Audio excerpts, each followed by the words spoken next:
आप देख रहे हैं हमारा YouTube चैनल दी सच्चा भारत और आज के इस बुलेटिन में आपका स्वागत है। राजस्थान की राजनीति एक नई करवट ले रही है। दोनों ही पार्टियों में नए मुख्यमंत्री की तलाश यात्रा जारी है। हम अपने सच्चा भारत कार्यक्रम में एक मुख्यमंत्री की तलाश कार्यक्रम में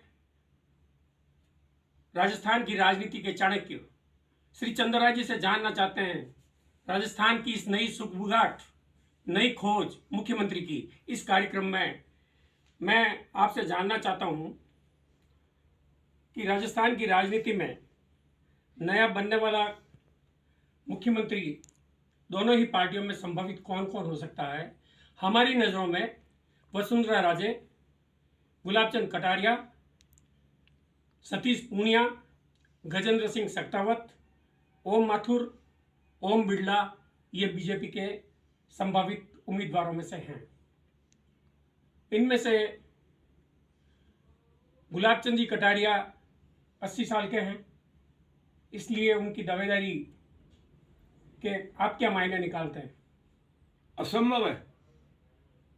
मोदी जी इस सिद्धांत से नहीं मुकरेंगे।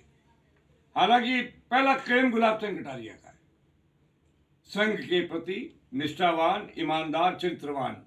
मुझे इनकी कोई संभावना लगती नहीं है। सतीश पूनिया जी युवा हैं और वसुंधरा राजे के सामने उनकी दावेदारी के बारे में आप क्या सोचते हैं? सतीश पूनिया संघ का एक बड़ा ही परम भक्त, कर्तव्यनिष्ठ कार्यकर्ता है, लोग चाहते हैं। मगर भाजपा में किसी जाट को मुख्यमंत्री बनाने की संभावना है नहीं, क्योंकि बड़ी मुश्किल से भाजपा में 2 या 4 जाट एमएलए आते, ज्यादा आते नहीं है। वो एक अलग बात थी 2003 में कि जब मेरे प्रयासों से 10 में से 9 सीट भाजपा को नागौर जिले में मिल गई। अब 1-2 की भी संभावना नहीं है। गजेंद्र सिंह शेखावत पे केस है पेंडिंग, लंबी जबरदस्त केस है। आईओसी में इंक्वायरी चल रही है, सैकड़ों करोड़ रुपए का भेजने का मामला है। ऐसे एक बार अगर संदिग्ध व्यक्ति हो जाए तो नरेंद्र मोदी उससे मुख्यमंत्री पद का नहीं देंगे। ओम माथुर भी आरएसएस से रिजेक्टेड आदमी है, वही आदमी अच्छा है, काम कर सकता है, लेकिन आरएसएस इसको कभी स्वीकार नहीं करती, क्योंकि आरएसएस का इनका बहुत पुराना झगड़ा है। इसलिए ओम माथुर को बनना चाहिए। योग्य आदमी है, सरकार चला भी सकते हैं, लेकिन मुझे लगता नहीं कि इस बार ओम माथुर को कोई अवसर मिलेगा। ओम बिड़ला वो तो कोटा तहसील के तहसीलदार लेवल का आदमी है। स्पीकर होने से क्या होता है, वो तो सुमित्रा महाजन भी थी। इसलिए कोटा ओम माथुर को पद तो वाइस प्रेसिडेंट ऑफ इंडिया का भी दे सकते हैं, लेकिन मुख्यमंत्री पद का दावेदार राजस्थान में नहीं बनाया जा सकता। तो फिर 2 महिला सशक्त उम्मीदवार रह जाती हैं, एक है वसुंधरा राजे और एक है दिया कुमारी। तो वसुंधरा राजे और दिया कुमारी के मुकाबले में आप जो है, आपकी क्या सोच है? वसुंधरा का तो प्रश्न इसलिए नहीं है कि मोदी और अमित शाह उनको स्वीकार करने को तैयार नहीं है।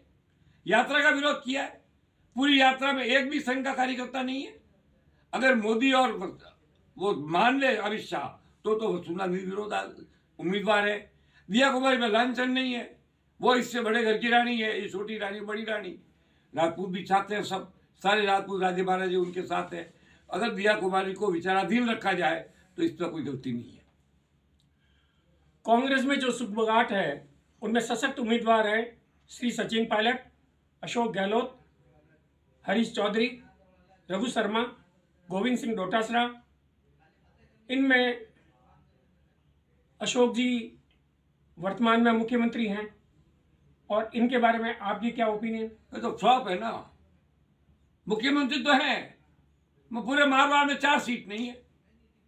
सचिन की एक क्षेत्र में 50 सीटें आई है। 13 जिलों में अशोक का नाम लेने वाला कोई नहीं है, हर जगह सचिन है। आप तक मुझे एक मीटिंग बता दो अशोक गहलोत की जहाँ जिंदाबाद के नारे लगे हों, या मुझे एक ऐसी मीटिंग बता दो जहाँ सचिन जिंदाबाद के नारे नहीं लगे हों। तो इन सब में तो सचिन पायलट को ही मैं मोस्ट कैपेबल, विनिंग, कॉम्पिटेंट और हाईकमांड की मजबूरी मान करके, पसंद मान करके श्रेष्ठतम उम्मीदवार मानता हूँ। हरीश चौधरी पंजाब के नहीं, वो कोई मुख्यमंत्री पद का दावेदार नहीं है। रघु शर्मा गुजरात के प्रभारी हैं। रघु शर्मा वगैरह इन लोगों को डबल कार्ड से हटाया गया है। ये सब मंत्री लेवल के लोग हैं। मुख्यमंत्री पद का दावेदार इनमें केवल सचिन पायलट ही है। गोविंद डोटासरा के ऊपर तो अभी खुद सीएम साहब ने आरोप लगा दिया पैसा खाने का। तो ऐसी स्थिति में 100% मेरा जहां तक मानता हूं, शीघ्र ही नहीं तो कुछ समय बाद ये जिम्मेदारी सचिन पायलट को मिल सकती है। अगर सचिन पायलट को मिलती है तो आप गौर से सुनिए, उसने अभी परिवर्तन में 3 जाट मंत्री बनाए अपने ग्रुप से, 2 मीणा बनाए, गुजर वो खुद है। 11 जिले ऐसे हैं जहां पर कांग्रेस 80% सीटें लाई है इस बार। भरतपुर, धौलपुर, करौली, दौसा, सब में सचिन के याद भी आए। अशोक जी का तो जो मारवाड़ था ना, आप बताओ 4 आदमियों के नाम। दिव्या आई है तो परशुराम के बेटी के कारण, महेंद्र आया तो राम सिंह के पोते के कारण, हरीश चौधरी एक आदमी था, वो जीता अपनी ताकत पर। और अभी हिमाराम को लेकर बाड़मेर में भी सचिन ने अपना परचम फहरा दिया। झुंझुनू में ब्रजेंद्र ओला को लेकर सीताराम के परिवार को अपने साथ जोड़ लिया। भरतपुर में किंग ऑफ किंग विश्वेंद्र को ले लिया, तो भरतपुरी जिला एक आ गया। अब आप बताओ, इसके तो इतने जिले हैं, इन जिलों में अशोक गहलोत का समर्थन करने वाले 4 आदमियों के नाम बता दो। वरिष्ठता के नाम पर कुछ नहीं होता है, और भाग्य के नाम पर हमेशा सिक्का पॉजिटिव पड़े जरूरी नहीं। मैं तो चाहूंगा जोधपुर का आदमी बने। मेरे को पूछोगे तो मैं तो गहलोत का ही नाम लूंगा, पर मुझे जब लॉ लीगली पूछा जाएगा तर्क के आधार पर, तो मैं गहलोत के पक्ष से क्या बोलूं? मुझे आप उनसे पूछ करके तर्क बता दीजिए। तो ये थी हमारी मुख्यमंत्री की खोज यात्रा, जिसमें राजस्थान के चाणक्य की ने तरजीह दी है घिया कुमारी को, और कांग्रेस से तरजीह दी है सचिन पायलट को। बैलेंसिंग में थर्ड फैक्टर भी तो बोल सकता है। बैलेंसिंग में थर्ड फैक्टर के बारे में आपकी क्या ओपिनियन? देखिए था अगस्त हनुमान बेनीवाल और बीटी कंपनी और उसके अपने कट्टर जातवादी कुछ समर्थकों के कारण वो 15-20 सीट लाता है, तो बैलेंसिंग फैक्टर वो खुद न बने, पर वो जिसको चाहेगा उसको बना देगा। इतनी मैं हनुमान की कैपेसिटी को संदिग्ध नहीं मानता। तो ये थे श्री चंद्रराज जी, जिन्होंने हमारे मुख्यमंत्री की खोज यात्रा। और ऐसे ही नए अपडेट पाने के लिए द सच्चा भारत चैनल को सब्सक्राइब कीजिए। धन्यवाद।